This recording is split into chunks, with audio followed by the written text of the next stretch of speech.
बोलिए श्री प्राणनाथ प्यारे की जय। बोलिए श्री सतगुरु महाराज की जय। धाम के धनी आपकी सदा प्रणाम जी। सुंदर जी, बड़े महाराज जी की बहुत कृपा है। बहुत बहुत उनकी मेहर है, उनका प्यार है, जो हम इतने दिन से उनके अंग संग हैं। एक नियत समय पर 3 बजते ही या उससे पहले से ही ऐसा हम लोग प्रयास करने लगते हैं कि अब समय आ गया, अब बैठक हमारी शुरू होने वाली। देखिए आज महाराज जी क्या बात बताते हैं, क्या समझाते हैं। और अब जो प्रसंग आगे आ रहे हैं तो काफी गंभीर आ रहे हैं, और उसमें महाराज जी बहुत कुछ छिपी छिपी बात भी बता रहे हैं।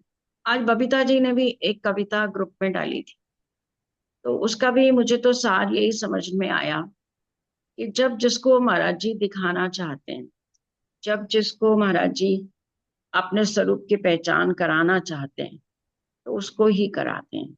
अदरवाइज तो सब जैसे उनको महाराज जी के रूप में, एक महात्मा के रूप में, एक सिद्ध पुरुष के रूप में ही जैसा मानते हैं, या दुनिया की इच्छा पूरी करने वाले एक संत। तो बहुत मैंने भी मनन किया इस बात पर कि भाई हमको भी ऐसा स्वरूप, पढ़ भी रहे हैं, सब कुछ है, तब भी एक होता है ना अंदर से पूरा प्रकाश हो जाना, तो वो वाली बात अभी नहीं आ रही है। तो उसमें फिर उसकी कविता की वही पंक्तियां मुझे अच्छी लगी कि जब महाराज जी जिसको चाहते हैं तो फिर उसको वो वैसा ही नजारा अपना दिखाते हैं, और नहीं तो महाराज जी फिर सबके लिए महाराज जी के रूप में ही हो जाते हैं। तो आज का भाव पद्मा ने ज्वाइन किया क्या? पद्मा, आज का भाव पद्मा सखी को बोलना था, मुझे लगता अभी उसने ज्वाइन नहीं किया। तो चलो हम आज बी तक पहले शुरू कर लेते हैं, बाद में उनका भाव सुन लेंगे। तो बोलिए श्री प्राणनाथ प्यारे की जय, श्री सतगुरु महाराज की जय। कल तक हमने देखा कि अब महाराज जी जहां पर हैं वहां पर सब लोग, मतलब सोने का अभ्यास ही नहीं है उनको, और कहीं ना कहीं वो इधर उधर सो सा के अपना समय निकालते हैं। और महाराज जी को लगता है कि अब ये 8 जाम जो मुझे करना है, ये मैं सत्संग ये नहीं करना चाहिए, क्योंकि वो सहन नहीं कर पा रहे हैं। अब वहीं पर उसी मंदिर में एक पुजारी भी हैं जो कि महाराज जी से थोड़ा सा ईर्ष्या का भाव रखते हैं। लेकिन महाराज जी कहते हैं रहे मस्त अपने में हम, फर्क ना तिलसम भी आया, कि तिल भर भी आया। महाराज जी कह रहे हैं लेकिन मैं तो अपने में ही मस्त रहा, मेरे अंदर तिल मात्र भी कोई फर्क नहीं आया। आज और कल और निरंतर सत्संग बढ़ता ही पाया। जैसे जैसे वो अपना जहर उगलता था महाराज जी के लिए, कलशरात बोलता था, वैसे वैसे ही महाराज जी का सत्संग और ही अधिक बढ़ता चला गया। श्रद्धा चली आई बढ़ती ही, जो थे वास्तव में भक्त अलग हुए हमसे अभक्त, जब मिला पुजारी जी कम वक्त। तो लोगों में श्रद्धा बढ़ती चली जा रही थी, जो वास्तव में भक्त थे, जो वास्तव में महाराज जी को चाहते थे, उनमें श्रद्धा बढ़ती चली गई थी। और जो अभक्त थे, यानी जो थोड़े भी कान के कच्चे थे, या जैसा भी थोड़ा भी उनको था, महाराज जी के प्रति विश्वास ज्यादा नहीं था, तो वो अलग होते चले गए। और पुजारी, जब वो कमबख्त पुजारी मिल गया, यानी जब कोई बुराई करने वाला मिल जाता है ना, तो जो कच्चे कान वाले होते हैं वो बहक जाते हैं। वो सामने वाला इतने गुणी व्यक्ति में भी फिर अवगुण उसको भी नजर आने लगते हैं। तो पुजारी की सोहबत से ऐसा हुआ कि सील पड़ जाती पत्थर के, विष प्राणों को भर लेता। कि जैसे एक दिमाग पर सील पड़ जाती है ना, जैसे एक दिमाग, कहते हैं ना बट दिमाग हो गया, जब कोई पत्थर जैसी शिला पड़ जाती है, और जो जहर है वो प्राणों तक को हर लेता है। तो ये तो दिल के भाव हैं। पिछला भी बाहर जाता जो विषधर खा लेता। कि अगर कोई विषधर जहर वाले सांप का जरा भी जहर किसी के अंदर चला जाए, तो उसके तो शरीर का पिछला अगला सब कुछ बाहर आ जाता है। जागू तो जागता ही है, पर तग्गू भी जगता रहता, उसे लगन अपनी होती तो उसे ध्यान अपना होता। अमराज जी कह रहे हैं कि जैसे जो बुरी प्रवृत्ति वाले हैं ना, वो अच्छी प्रवृत्ति वालों के साथ साथ वो भी जागते से रहते हैं। जैसे जो जागता है वो तो जाग ही रहा है, लेकिन उसके साथ वाला उसकी बुराई ढूंढने के लिए उसको भी जागना पड़ रहा है ना। तो वो बुरा व्यक्ति भी जाग रहा है, लेकिन जो सही है वो अपने ध्यान साधना के लिए, अपने एक अच्छे काम के लिए जा रहा है, लेकिन उसका विपरीत जो व्यक्ति है वो बुराई के लिए, वो भी वैसा ही जाग रहा है। और क्या, उसे लगन अपनी होती, उसे ध्यान अपना होता, जबकि दोनों के रास्ते अलग अलग हैं। वो जाग रहे हैं अपनी साधना के लिए, और वो जाग रहा है कि कैसे मैं इनकी बुराई कर दूं, कैसे मैं इनको यहाँ से मंदिर से निकाल दूं। तो दोनों को लगन अपनी अपनी है। कोई की लगन परमात्मा की ओर है, कोई की लगन दुनिया के विकारों की ओर है। दोनों तकते आप अपने को, दोनों मौके के मोहताज, और दोनों अपने अपने रास्ते पर हैं। और जो ध्यान वाला होता है वो इस मौके पर होता है कि कब मुझे परमात्मा के दर्शन हो जाएंगे। और जो बुराई वाला होता है वो इस अवसर के तलाश में रहता है कि कब मुझे मौका मिले और मैं इनकी बुराई करूं। जरा झपकते ही जग्गू के दोनों मौके के मोहताज। और जरा जो साधक है, अगर वो जरा भी ढीला हो जाए या जरा सी भी उसको पलक भी वो झपक ले, तो वो पूरा उस अवसर का फायदा उठा लेता है। अमरा जी एक घटना बता रहे हैं कि देवी एक शेरपुर वाली, जिसका नाम न लूंगा मैं, कथा कीर्तन में आती नित, देखा करती नित हमें। महाराज जी कह रही हैं कि एक शेरपुर की देवी थी, उसका नाम मैं नहीं बताऊंगा। वो भी रोज कथा कीर्तन में आती थी, और महाराज जी कह रहे हैं मुझे देखा भी करती थी। भाव बड़े पावन, निर्मल अति। उसके दिल के भाव बहुत पवित्र थे, बहुत निर्मल हृदय की थी। शुद्ध दृष्टि, अंदर भी शुद्ध। जैसे महाराज जी में तो ये शक्ति थी, अंदर बाहर सारा ही तौल लेते थे, तो महाराज जी कहते हैं उसकी दृष्टि, बाहरी दृष्टि भी शुद्ध थी, आंतरिक भी शुद्ध थी। हमें इष्ट की भांति समझकर रहती प्रेमा मत में शुद्ध। और महाराज जी को वो अपने इष्ट की भांति पूजती थी, यानी अपने आराध्य की भांति। और अपने आराध्य को जैसे व्यक्ति सब कुछ अपना समझता है, उसी प्रकार वो महाराज जी के प्रेम में ही बेसुध रहती थी, यानी उनको अपना सब कुछ समझती थी, इष्ट समझती थी। लगती चोट वोट की उसको कभी ध्यान से सुन लेती, तो आंचल में मुख देकर वह देवी अक्सर रो लेती। अब कोई उसको इस अवस्था के लिए कोई कुछ कह देता, उसके हृदय को चोट लगती, तो किसी से कुछ नहीं कहती थी, केवल आंचल में अपना मुंह देखकर वह देवी रो लेती थी। था अटपटा हाल कुछ अपना, जब बकने हम लग जाते, साधारण तो साधारण पंडित भी समझ ना पाते। हमें होश खुद कम रहता था, किसकी बात किसे कह दें। महाराज जी कह रहे मेरी भी अवस्था ऐसी थी कि मैं जब बोलता था तो मुझे समझ ही नहीं आता था कि मैं क्या बोल रहा हूँ। क्योंकि हमेशा से महाराज जी ने बात कही कि अंदर से सदगुरु ही सब कर रहे हैं, तो सदगुरु का जो जोश है वो काम कर रहा है।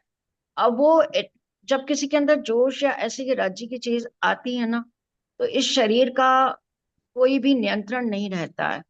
किसी को कोई सुध नहीं रहती है कि क्या बोल रहे हैं या कैसे क्या। अक्सर आपने देखा होगा जब चर्चा पे लोग बैठते हैं या क्या, तो धामधनी का ध्यान करके बैठते हैं, तो धामधनी का ही जोश उनसे कहलवाता है। बाद में वो उतरे स्टेज से, तो उनसे पूछा जाए आपने ऐसा ये बोला, तो वो कहेंगे हमें तो पता ही नहीं हमने क्या बोला। तो इस तरह से वो कहते हैं मुझे अपनी भी होश नहीं थी, तो मैं किसी की बात क्या कहूँ। मैं तो किसकी बात किससे कह देता था, और कई बार तो मैं ऐसी बात कहता था कि पंडित लोग भी उसको नहीं समझ पाए, बहुत विद्वान लोग भी उसको नहीं समझ पाए। पात्र को पात्र ना लगते, बिल्कुल नेत्र मुंदे जैसे रहते। और कह रहे मैं किसी को कुछ भी बोल देता था, किसी को कोई पात्र है कि कोई नहीं है।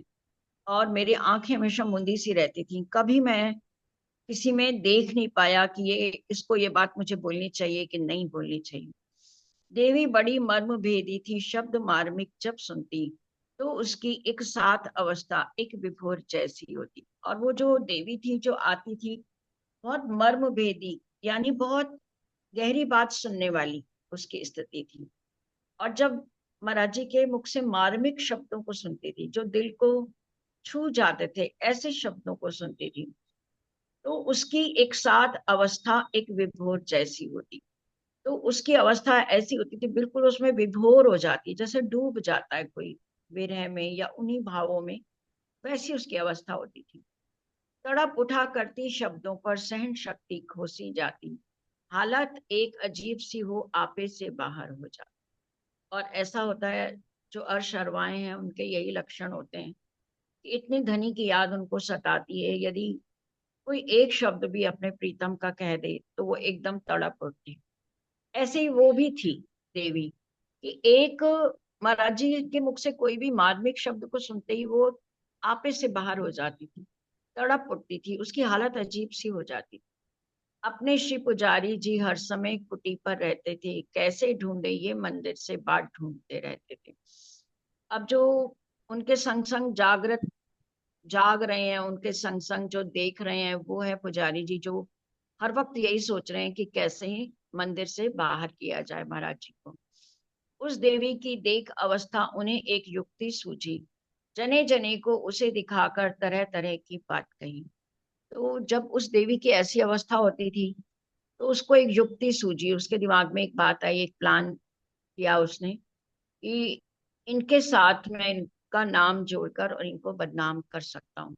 तो अब वो जने जने को दिखाकर और तरह तरह की बातें वो करने लगा कि बदनाम बहुत लोगों में पदवी व्याभिचारिणी की दी। अब क्या हुआ, बहुत लोगों में उसको बदनाम कर दिया और उसको कह दिया कि ये व्यभिचारिण है, यानी चरित्रहीन स्त्री की संज्ञा उसको दे दी।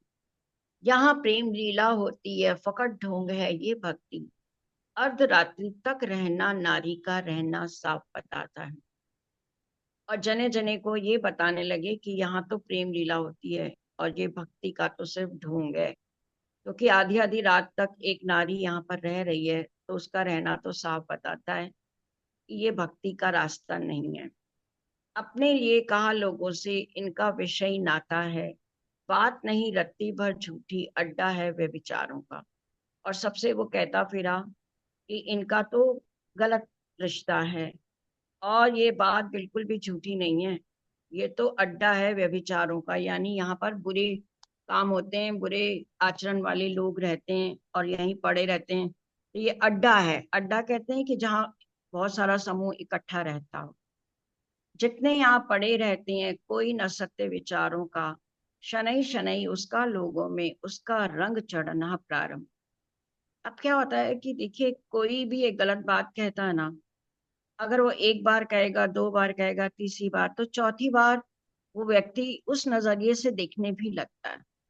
अब इधर महाराज जी को खबर नहीं है कि ये क्या कह रहे हैं, लोगों में क्या बात फैला रहे हैं, क्योंकि वो तो अपने रास्ते पर हैं। तो जब तक जो सत्य वाला व्यक्ति अपनी बात नहीं कहता, तब तक झूठ का बोलबाला होना शुरू हो जाता है।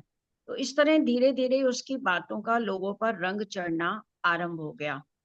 अपने लिए गांव में चर्चा होना प्रारंभ हो गया। समय एक दिन ऐसा आया, लोग लगे हमसे बचने। अब जो लोग महाराज जी के चिपके रहते थे, महाराज जी के आश्रम से जाते नहीं थे, अब धीरे धीरे ये अवस्था आने लगी कि अब लोग महाराज जी से बचने लगे।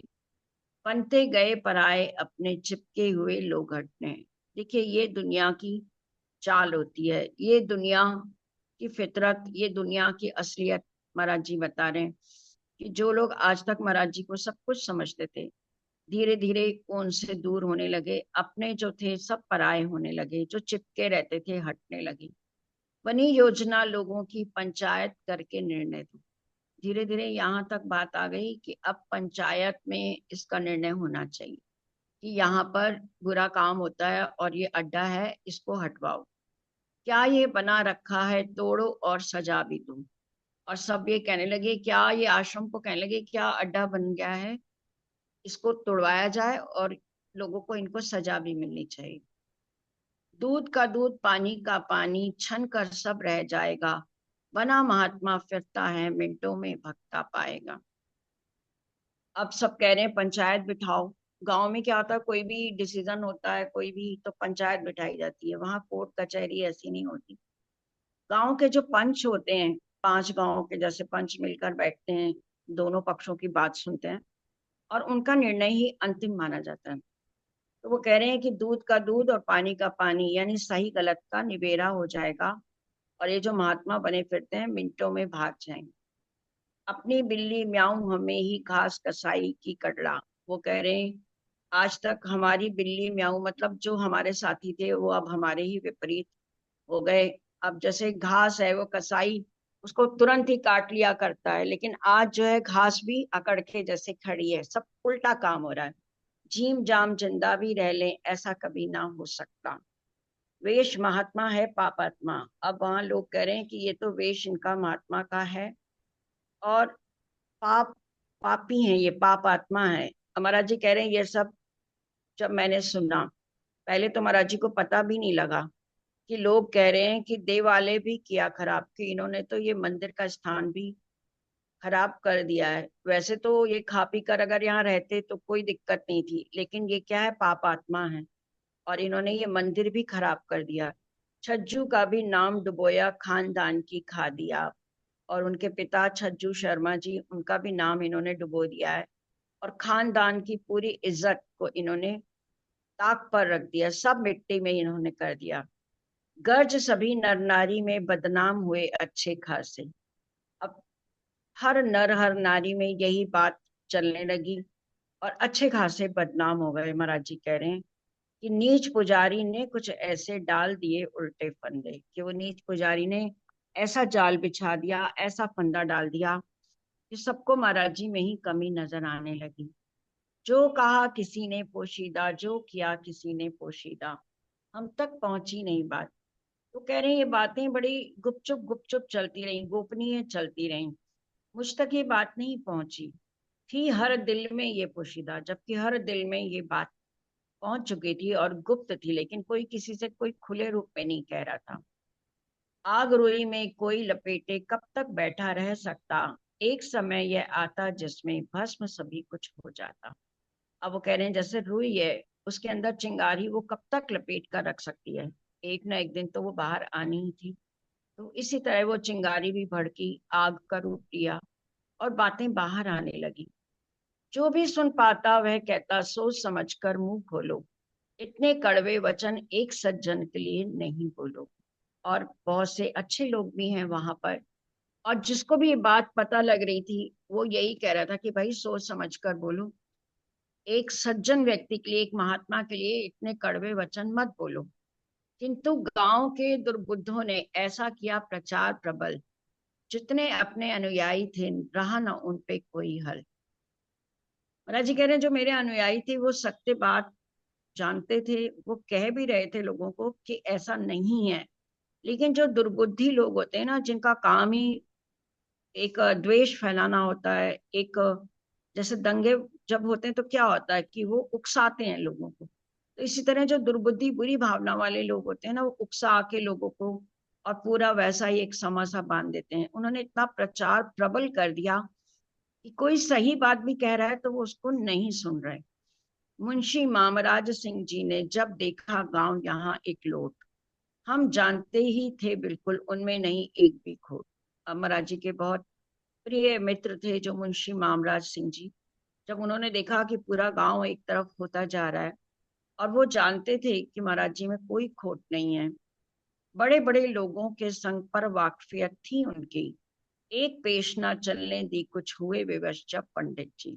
तो बड़े बड़े लोगों के साथ उनका उठना बैठना था, बहुत वाकफियत भी थी उनकी थी। तो उन्होंने उस पंडित की एक भी नहीं चलने दी।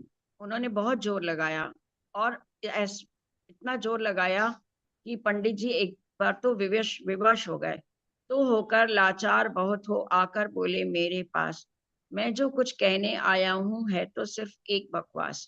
उन्होंने पंडित जी को विवश तो कर दिया, उनकी नहीं चली कुछ ऐसी, लेकिन क्योंकि मामराज जी की बहुत बड़े बड़े लोगों से पहुंच थी, तो उन्होंने एक बार तो उस पर दबाव डाल दिया। और लेकिन महाराज जी के पास आए कि महाराज जी मैं एक बात आपसे कहने आया हूँ, मैं जानता हूँ कि वो सब एक बकवास है, वो एक सब अफवाह है, पर है एक प्रार्थना तुमसे, यहाँ ना रहना कल को आप। लेकिन आपसे एक प्रार्थना है कि कल आप यहाँ मंदिर में मत रहना, मैं बैठूंगा जगह आपकी, तुम मत देखो ऐसा पाप, गुंडे से रहे बहुत आपके हुआ अगर आपका अपमान। वो कहने लगा महाराज जी आप मुझे बैठने दो अपनी जगह पर, और कल आप बस मत रहना।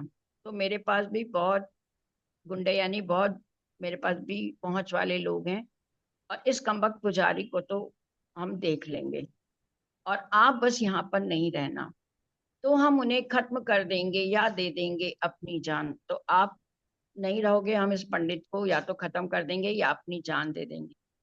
यह भी जान गए किस कारण उठा हुआ है ये हडबोग, तुम्हें डिगान की खातिर ये रचा पुजारी जी ने ठूम। अब वो मामराज कह रहे हैं कि ये भी हमें पता है कि ये इस पंडित ने क्यों ऐसा किया। ये पुजारी जो है इसने तुम्हें डिगाने की खातिर ऐसा ढोंग किया है। कान पके सुन सुनकर अपने समझाया भी बहुत तेरा। महाराज जी सच कहता हूँ उसे मौत ने है घेरा। वो कह रहा है महाराज जी मैंने लोगों को बहुत समझाया, मैं मेरे कान पक गए सुन सुन के बातों को, लेकिन लोग जो है वो समझ नहीं पा रहे हैं। और अब लगता है इस पुजारी की मौत आई है। बुरा वक्त आने वाला है इस कमबख्त पुजारी पर। मेरे भी हैं बहुत आदमी जो है सभी इशारों पर। महाराज जी कह रहे हैं लेकिन आप चिंता मत करिए, इसकी भी मैं खबर ले लूंगा। मेरे भी बहुत आदमी हैं मेरे इशारों पर जो नाचें। आप यहाँ मत रहना, कल को पंचायत में देखूंगा। कह रहे हैं बस आप कल यहाँ मत रहना, और पंचायत ये लोग बिठाने की बात कह रहे हैं, तो पंचायत को भी मैं देख लूंगा। इस गुंडी पंचायत से तुम चले जाओ, मैं निपटूंगा। कह रहे हैं आप चले जाओ यहाँ से, ये जो पंचायत है ना इसको भी मैं देख समझ लूंगा।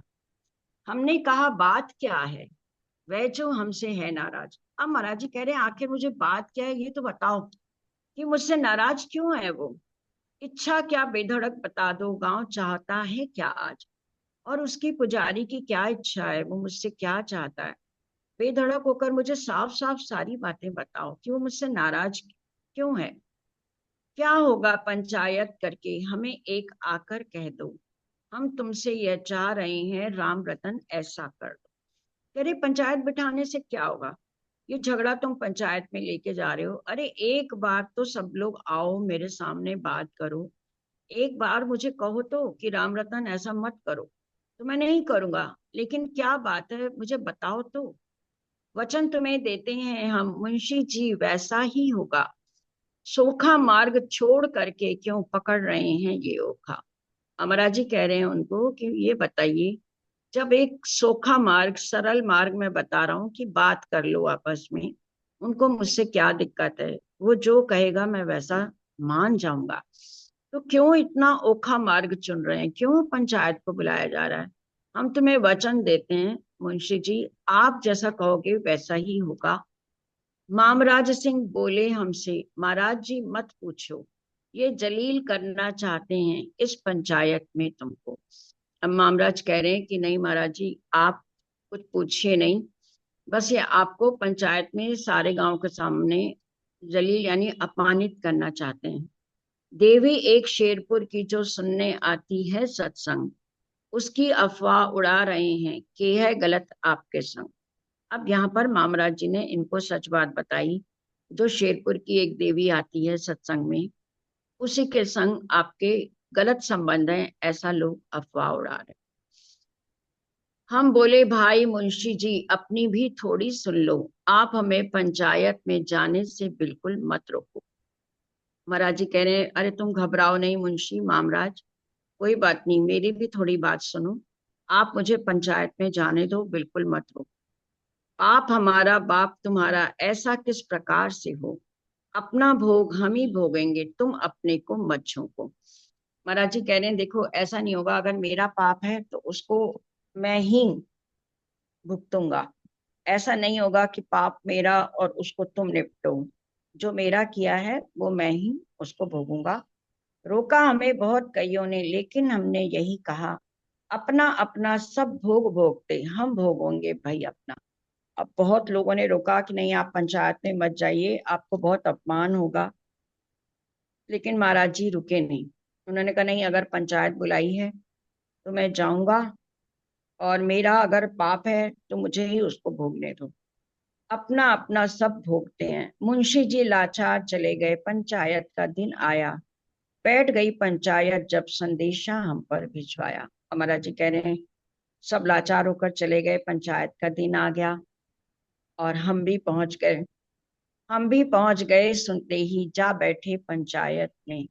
खामोशी आ गई एकदम, हम पहुंचे जिस सायत में। हमारा जी कह रहे हैं हम भी पहुंच गए पंचायत में, और एकदम मेरे पहुंचते ही सारी खामोशी आ गई, सब चुपचाप हो गए।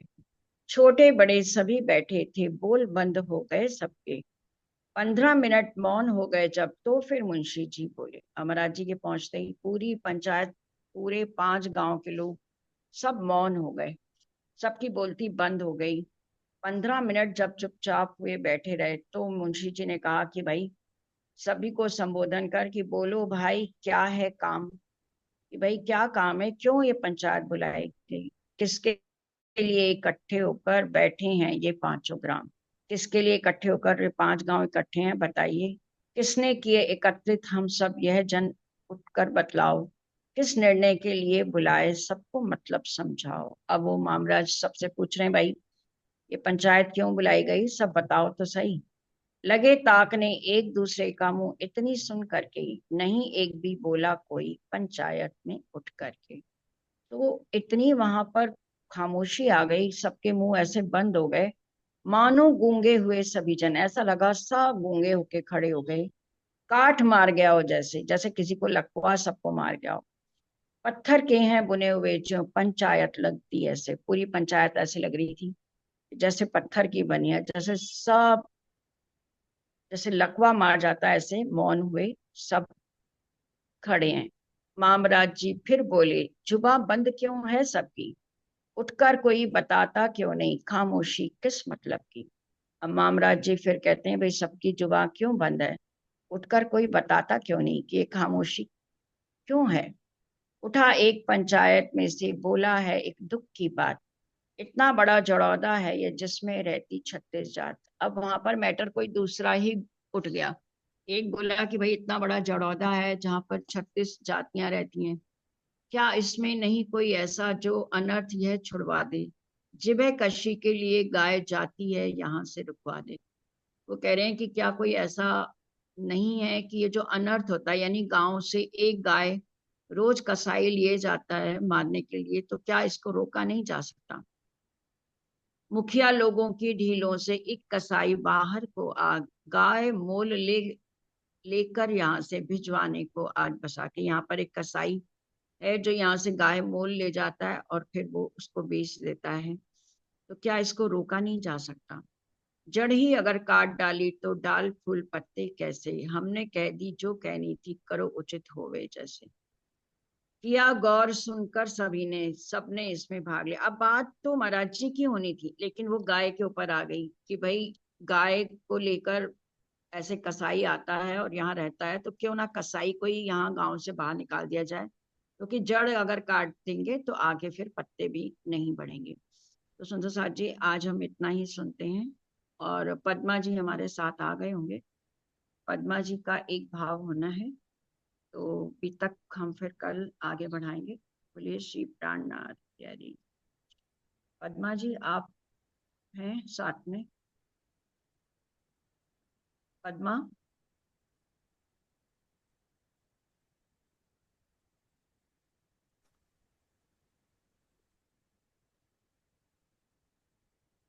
पद्मा नहीं है क्या? जी। हाँ है। हाँ जी। बोलिए श्री प्राणनाथ प्यारी। पद्मा बोलो भाव अपना। पद्मा। हम्म, प्रेम प्रणाम जी। आप सभी के हम्म। धाम हृदय में विराजमान युगल स्वरूप को प्रेम प्रणाम। प्रणाम जी। एक भाव बोलना चाहती हूँ महाराज जी के इस बीतक के भाव में। बोलिए श्री प्राणनाथ प्यारे की जय। बोलिए श्री सतगुरु महाराज जी की जय। बरसाई है माशूक ने रहमत की बरसातें, बरसाई है माशूक ने रहमत की बरसातें, रुसवा करे दुनिया को तब होती मुलाकातें हैं, रुसवा करे दुनिया को तब होती मुलाकातें, बरसाई है माशूक ने रहमत की बरसातें, बरसाई है माशूक ने रहमत की बरसातें, महबूब इलाही